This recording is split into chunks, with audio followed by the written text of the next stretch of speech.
Selamat petang, salam sejahtera Malaysia. Salam sejahtera tuan-tuan dan puan-puan. Hari ini tidak lama lagi PRU15 akan diadakan dan banyak kenyataan yang memenangkan parti sendiri, yang memburukkan parti lawan. Kita setiap hari mendengar itu. Ada yang parti ini memburukkan ini, dan sehingga kan sanggup melakukan sesuatu, bahkan bukan saja melakukan tapi mengeluarkan perkataan-perkataan yang tidak sepatutnya dikeluarkan sebagai seorang pemimpin.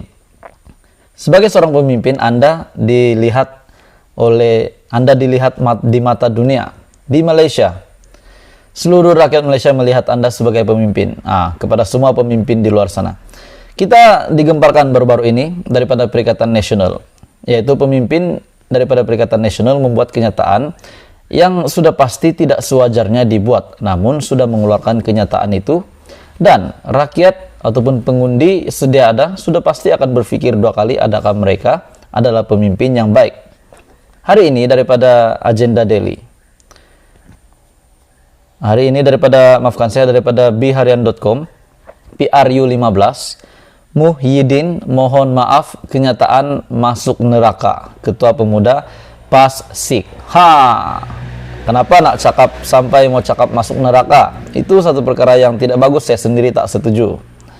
Pengurusi Perikatan Nasional PN, Tan Sri Muhyiddin Yassin, memohon maaf kepada mana-mana pihak yang tersinggung dengan kenyataan pengundi masuk neraka, masuk api neraka jika memilih Barisan Nasional atau Pakatan Harapan pada PRU ke-15. Aku berfikirlah tuan-tuan dan puan-puan, adakah seorang pemimpin Perikatan Nasional dan juga daripada Parti Agama Islam itu, PAS, PAS, saya tidak cakap parti itu buruk, namun pemimpin yang membuat kenyataan itu, yaitu pemuda PAS SIK, itu adalah kenyataan yang tidak sewajarnya.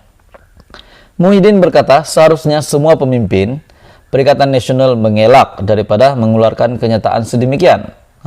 Betul kata Muhyiddin, karena boleh menimbulkan salah faham.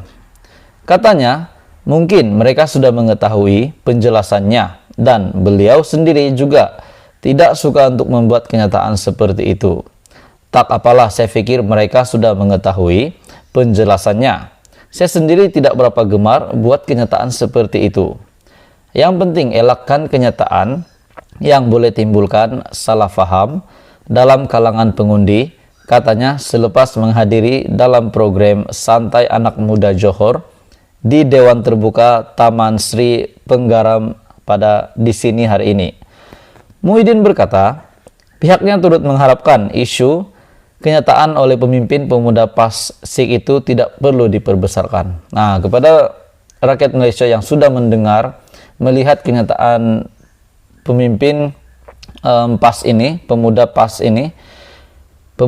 SIK itu yang sudah membuat kenyataan bahwa sesiapa yang mengundi BN dan juga Pakatan Harapan akan masuk api neraka, itu sudah pasti diviralkan, sudah pasti tular di mana-mana, dan penerimaan rakyat Malaysia itu sudah pasti berbagai-bagai. Mungkin dia cakap pemimpin ini tak baik sebab mengeluarkan kenyataan begitu, ataupun mungkin dia silap cakap. Jadi ini satu kenyataan yang tidak sewajarnya lah. Seharusnya semua pemimpin Perikatan Nasional perlu mengelakkan untuk mengeluarkan kenyataan sedemikian karena boleh menimbulkan salah faham. Hai, hello, salam sejahtera Malaysia. Selamat petang tuan-tuan dan puan-puan. Hari ini aku nak kongsi dengan kamu satu berita yang pasti tergempar, pasti hangat, dan ini mengejutkan semua pengundi Pakatan Harapan dan juga pengundi PKR khususnya. Kita sudah tahu bahwa PKR yang dipimpin oleh presidennya Anwar Ibrahim dan juga selaku pengurusi Pakatan Harapan dan timbalan presiden PKR Rafizi. Sebelum ini tuan-tuan dan puan-puan, Rafizi pernah mengakui bahwa beliau dan Anwar selalu tidak bersependapat. Mereka ada benda yang seringkali mereka tidak sependapat, tidak sehala. Namun untuk menolak Zahid itu adalah satu perkara yang mereka bersetuju bersama, yang disetujui mereka bersama. Hari ini satu berita tergempar untuk Presiden timbalan Presiden PKR. Dan ini juga pasti menggemparkan semua pengundi Anwar Ibrahim. Daripada Estro Awani didakwa lulus proyek selepas parlemen bubar. Tuan Ibrahim akan file saman terhadap Rafizi. Wow. Kuala Lumpur, Menteri Alam Sekitar dan Air Datuk Sri Tuan Ibrahim Tuan Man akan memfilekan saman fitnah terhadap timbalan Presiden PKR Muhammad Rafizi Ramli berhubung dakwaan kelulusan proyek tebatan banjir dilakukan selepas pembubaran parlimen. Ini pasti menggemparkan Rafizi Ramli.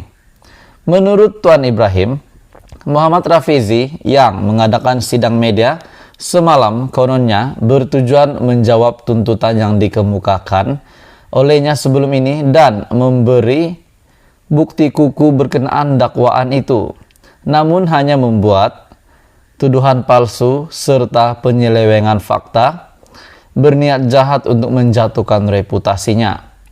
Beliau berkata pada sidang media tersebut, Muhammad Rafizi menyatakan surat bertarik 7 Oktober 2022 yang dikeluarkan Ketua Setiausaha Perbendaharaan kepada Ketua Setiausaha Kementerian Alam, Sekitar dan Air ataupun KASA untuk memaklumkan keputusan Menteri Keuangan yang meluluskan proyek rancangan tebatan banjir Sungai Langat II secara rundingan terus kepada Mangkubumi Sendirian Berhad. Rupanya Menteri Keuangan juga terlibat. Berdasarkan kepada surat tersebut, adalah jelas bahwa kelulusan tersebut bukanlah dibuat oleh saya ataupun KASA. Surat tersebut dikeluarkan pada 7 Oktober 2022. Surat tersebut dikeluarkan pada 7 Oktober sebelum parlimen dibubarkan dan bukan semasa tempoh kerajaan sementara, katanya dalam kenyataan yang dimuat naik menerusi laman Facebook beliau hari ini. Justru Tuan Ibrahim berkata, Muhammad Rafizi gagal sama sekali dalam mendedahkan bukti keterlibatan dirinya dalam kelulusan proyek, termasuklah usahanya atau KASA untuk menganugerahkan proyek tersebut ketika kerajaan sementara.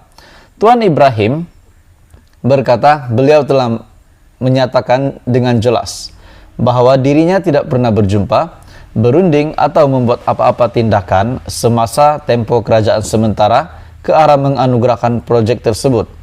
Oleh yang demikian, terbukti dengan jelas bahwa kenyataan-kenyataan Muhammad Rafizi, timbalan Presiden PKR itu, termasuk sidang media semalam adalah satu fitnah jahat bagi menghancurkan reputasi saya, khususnya dan juga parti PAS umumnya, katanya yang juga sebagai timbalan Presiden PAS. Media juga melaporkan Muhammad Rafizi dituntut untuk mengemukakan permohonan maaf dan mencadangkan ganti rugi yang perlu dibayar kepada Tuan Ibrahim karena didakwa memfitnah berhubung dakwaan kelulusan proyek berkenaan. Sebelum ini media melaporkan Muhammad Rafizi mendakwa KASA dalam proses menganugerahkan proyek bernilai Rm 2 bilion secara rundingan ketika kerajaan semasa sudah dibubarkan. Ini pasti menggemparkan tuan-tuan dan puan-puan, khususnya kepada pengundi Rafizi Ramli, peminat penyokong Rafizi Ramli dan juga PKR.